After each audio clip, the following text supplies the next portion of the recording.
Bonjour tout le monde, ça me fait plaisir de vous voir aujourd'hui. 1er mars, hein, le printemps s'en vient. Pourquoi on est ici aujourd'hui? C'est toujours dans le cadre de nos capsules historiques. Pourquoi des capsules historiques? C'est à cause de notre 50e anniversaire de fondation à la FADOC Région Centre du Québec, fondée en 1971. Aujourd'hui, on a un petit programme un petit peu spécial, différent de ce qu'on faisait habituellement. J'ai la chance de recevoir aujourd'hui avec moi Mme Sylvie Roberge, qui va nous expliquer un petit peu son travail ici. Et après ça, on va parler de deux programmes, le programme Rose d'Or et du programme Vie Active.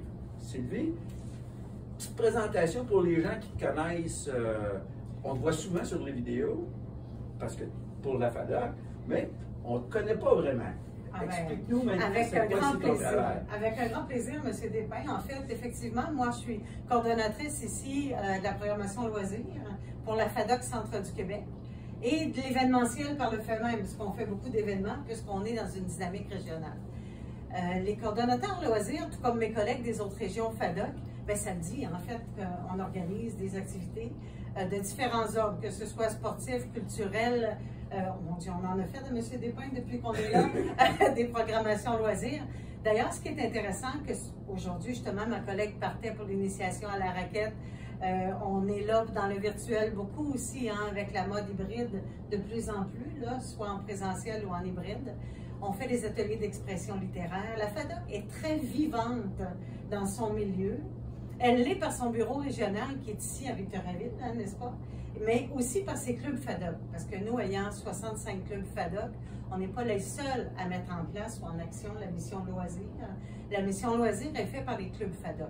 Alors, les 65 clubs FADOC de notre région, des 5 MRC, sont là eux aussi pour offrir à nos membres FADOC différents loisirs de tout ordre et bien sûr, selon la culture de leur milieu, de la municipalité, de l'histoire aussi de leur club FADOC, que ce soit le club FADOC de Précieux-Sang ou que ce soit celui de Victoriaville ou encore de Nicolet, à Neubourg, autant celui de Sainte-Sophie d'Halifax. Alors, vous voyez qu'on se promène dans les MRC sous différents attraits. Alors, on est là pour le baseball poche, mais on est là aussi pour le pickleball, on est là pour le golf.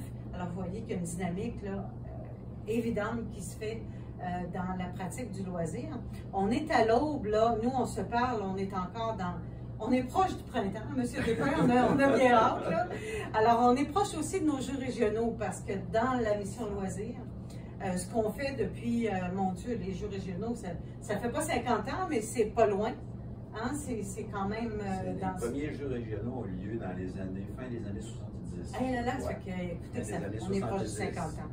Donc, nos jeux régionaux vont arriver bientôt. Et comme je disais, c'est du début de mai jusqu'à début juin, sur une dizaine de disciplines également. On avait le salon FADOC qui était avec nous. On recevait 1000 visiteurs lors de la journée du salon FADOC qui avait lieu toujours au printemps. Alors, vous voyez, mon Dieu, la panoplie d'activités est drôlement intéressante pour les membres FADOC. Pour nous qui avons à les faire, parce que vous êtes partenaire vous aussi là-dedans avec votre conseil d'administration. Mais imaginez que hein, le monde est sans limite pour la FADOC dans le monde du loisir et de l'événement, c'est sûr. Tantôt, vous me disiez que vous aviez débuté ici pour la FADOC, vous avez été engagé en début des années 2000? Bien, effectivement, ça remonte à loin. OK. Donc, vous avez vu quand même, là, présentement, les gens aujourd'hui voient la FADOC où on est rendu. Mais rapidement, là, c'était quoi il y a 20 ans? Moi, je n'étais pas membre de la FADOC il y a 20 ans. C'était quoi c'est quoi l'évolution de votre programme, de votre travail à vous, là? Rapidement, dans ces 20 ans-là, on est parti, là, présentement, on est vraiment sur le visuel. Oui, mais jadis, on était encore à dactylo. Je pense que jadis, dans les années début 2000, du moins, moi, j'étais sur des projets bien particuliers, mais c'était les directions générales de la plupart des régions qui faisaient en sorte de faire les activités loisirs avec les bénévoles du conseil d'administration, qui, eux, étaient responsables des jeux régionaux. C'était vraiment nos bénévoles aînés qui avaient une main heureuse sur tous les loisirs qui étaient faits. Et de là, de fil en aiguille, les bénévoles aînés en avaient beaucoup là, en main et on en voulait encore plus. Alors, de là est entré les postes en loisirs de plus en plus dans les régions. Alors voilà, et moi je suis arrivée là, tout simplement dans les années, je dirais peut-être plus 2010-2012. Dans le fond, ce que vous nous dites, monsieur, Dans le fond, ce que vous nous dites, c'est que présentement, les CA, nos missions ont changé. Ouais, Nos conseils d'administration, on est rendu maintenant des administrateurs. Tout à fait. Alors que jadis, on était des organisateurs. Oui, puis de tout ordre. De tout ordre. Autant que la gestion administrative demeurait quand même fortement présente. Bien sûr, vous étiez un conseil d'administration, mais la dimension loisir a été déléguée, hein, parce que la FADOC régionale avait aussi des goussets qui permettaient un peu plus ça, hein, avec les années que ça s'est développé beaucoup. On n'était pas à presque 26 000 membres là, dans les années 2000. Absolument. Ce que nous sommes aujourd'hui. Alors ça aussi a un impact, je pense, sur le développement. Il y a quelque chose qui nous a fait ressortir un petit peu. C'est le programme Rose d'Or. Et je suis très heureux, comme je vous disais tantôt, d'avoir Mme Robert avec moi, parce que, vu sa grande expérience, elle va nous parler un petit peu des débuts. Qu'est-ce qui a amené la région du centre du Québec à participer? On était pratiquement dans les premières régions là, qui ont mis ça en place avec l'aide du réseau, naturellement. Donnez-nous un cours historique de c'est quoi le fondement de ça, là? Puis à quoi ça a servi, puis qu'est-ce que ça a apporté pour améliorer la qualité de vie de nos aînés en résidence? Avec plaisir, M. Despins. En fait, on dit 50 ans d'histoire, mais il y a beaucoup de choses qui se font en 50 ans d'histoire. Vous avez à peu près ça, vous, 50 ans de vie, M. Despins, et moi aussi. Alors, on en a fait des affaires. La FADOC Centre du Québec, c'est la même chose, mais la FADOC, elle est aussi avec son grand partenaire du réseau FADOC, hein, qui gère l'ensemble des FADOC régionales. Et c'est le réseau FADOC qui a mis en place le programme Rose d'Or, qui est un programme d'appréciation des résidences privées pour aînés. Et là, je vous parle de 1998, où le réseau FADOC a vraiment commencé à travailler ça. Pourquoi? Quand on fait un événement de ce type-là, un programme social de ce type-là, c'est parce qu'il y a des besoins du milieu. Hein? Donc, à quelque part, les résidences privées qui étaient existantes à l'époque n'avaient pas de référent, de juridiction, si on peut le dire comme ça, ou d'outils qui lui permettaient de dire ma résidence présente une qualité de vie intéressante sur tous les plans. Il n'y en avait pas, ça n'existait pas.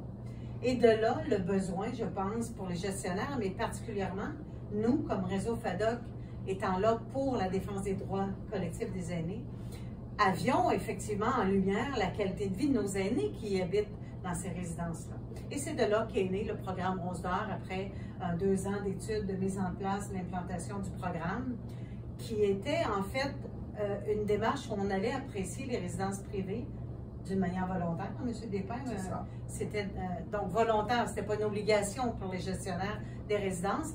Et on a eu vraiment un coup de vent positif de la part des gestionnaires, ce qui a fait en sorte que le programme Rose d'Or est allé apprécier, mon Dieu, des centaines de résidences dans le Québec, parce que d'un, il n'y en avait pas, mais de deux, le besoin était là. Donc, c'était des équipes bénévoles aînées qui accompagnaient la ressource professionnelle et qui allaient, à la volonté du gestionnaire, à la demande du gestionnaire, aller faire l'appréciation sur 2 aspects. Il y avait l'environnement humain et il y avait l'environnement physique, bien entendu, qui devait correspondre, comme on parle de plan d'évacuation d'incendie, que l'on parle de la satisfaction du résident à l'alimentation qui lui était donnée, les grandeurs de chambre, les rampes dans le corridor. Alors, vous voyez, quand on avait 26 normes principales. Alors ça s'est fait et ça a été un grand succès là, dans le Québec. Le programme Rose d'Or a évolué. Moi, je l'ai coordonné ici pour la FADOC Centre du Québec dès l'an 2000 et on s'est retrouvé à un moment donné à arriver à une autre identification parce que la certification est arrivée en quelle année déjà, M. 2007. En 2007, la certification nous est arrivée, certification dite légale par le gouvernement, qui a bien vu lui aussi, oui, je pense qu'on doit appuyer nos résidences privées, on doit s'assurer que nos aînés soient dans des habitations qui présentent une qualité de vie. Alors la certification est arrivée. Et dans les demandes et dans la collaboration, autant du programme FADOC, du programme Rose d'Or de la FADOC et de la demande des certifications, ils ont ensemble collaboré pour faire le programme Qualité Logis-être. C'est ça, il est devenu le programme Qualité Logis-être. Voilà, qui était ensemble la même chose. Une continuité, voilà, le terme est juste.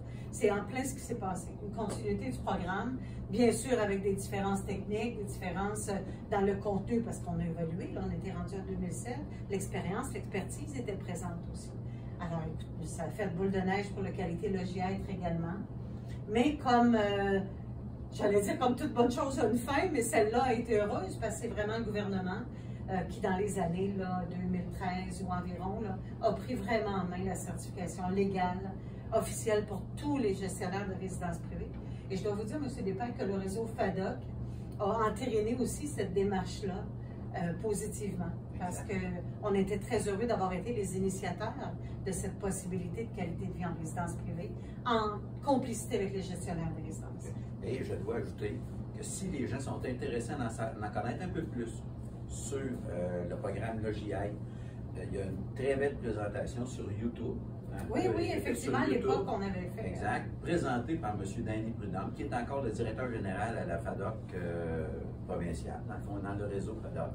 Et on voit Marguerite Blais, là, la ministre de la Famille aussi, qui est là pour expliquer la contribution du ministère. Et moi, que je suis de souche du réseau de la santé, le programme de certification qui a été fait avec Logis-Être et existe maintenant pour toutes les accréditations. Maintenant, c'est les accréditations qui existent dans le réseau. Et naturellement, les CHSLD font partie des réseaux de santé. Donc, c'est comme ça que le programme réseau. Et quand je parlais... c'est quasiment comme ça qu'on bâtit l'histoire. Vous voyez, tous les collaborateurs qui, si on regarde les années 2022, c'est ce dont vous parliez, il y a eu une évolution extraordinaire. Là. En l'an 2000, on se le disait tout à l'heure, M. Despain, il n'en existait pas dans certaines petites résidences des plans d'évacuation incendie. Et pourtant, c'était majeur. Et aujourd'hui, ben, c'est légal partout, ça se doit d'être présent. Et dans le fondement, parce que moi, j'ai quand même joué pas mal au niveau de l'historique, c'était aussi dans le but de répondre à certaines plaintes. Donc, à quelque part, oui, les bénéficiaires, les résidences, ils étaient de qualité pas tous égales. Donc, c'était aussi pour s'assurer. Et les gestionnaires qui ont participé, parce qu'au début, c'était, disons, ils ont eu un accueil assez frileux, mais ça allait monter en flèche, comme disait Mme Robert. Et les gestionnaires qui avaient des résidences pour eux étaient fiers que dans le bottin, il était classé correct, puis qu'il était reconnu. Donc, ça disait à la population, emmenez vos aînés chez moi, et vous allez voir qu'on va s'en occuper comme s'ils étaient à votre domicile, à leur domicile.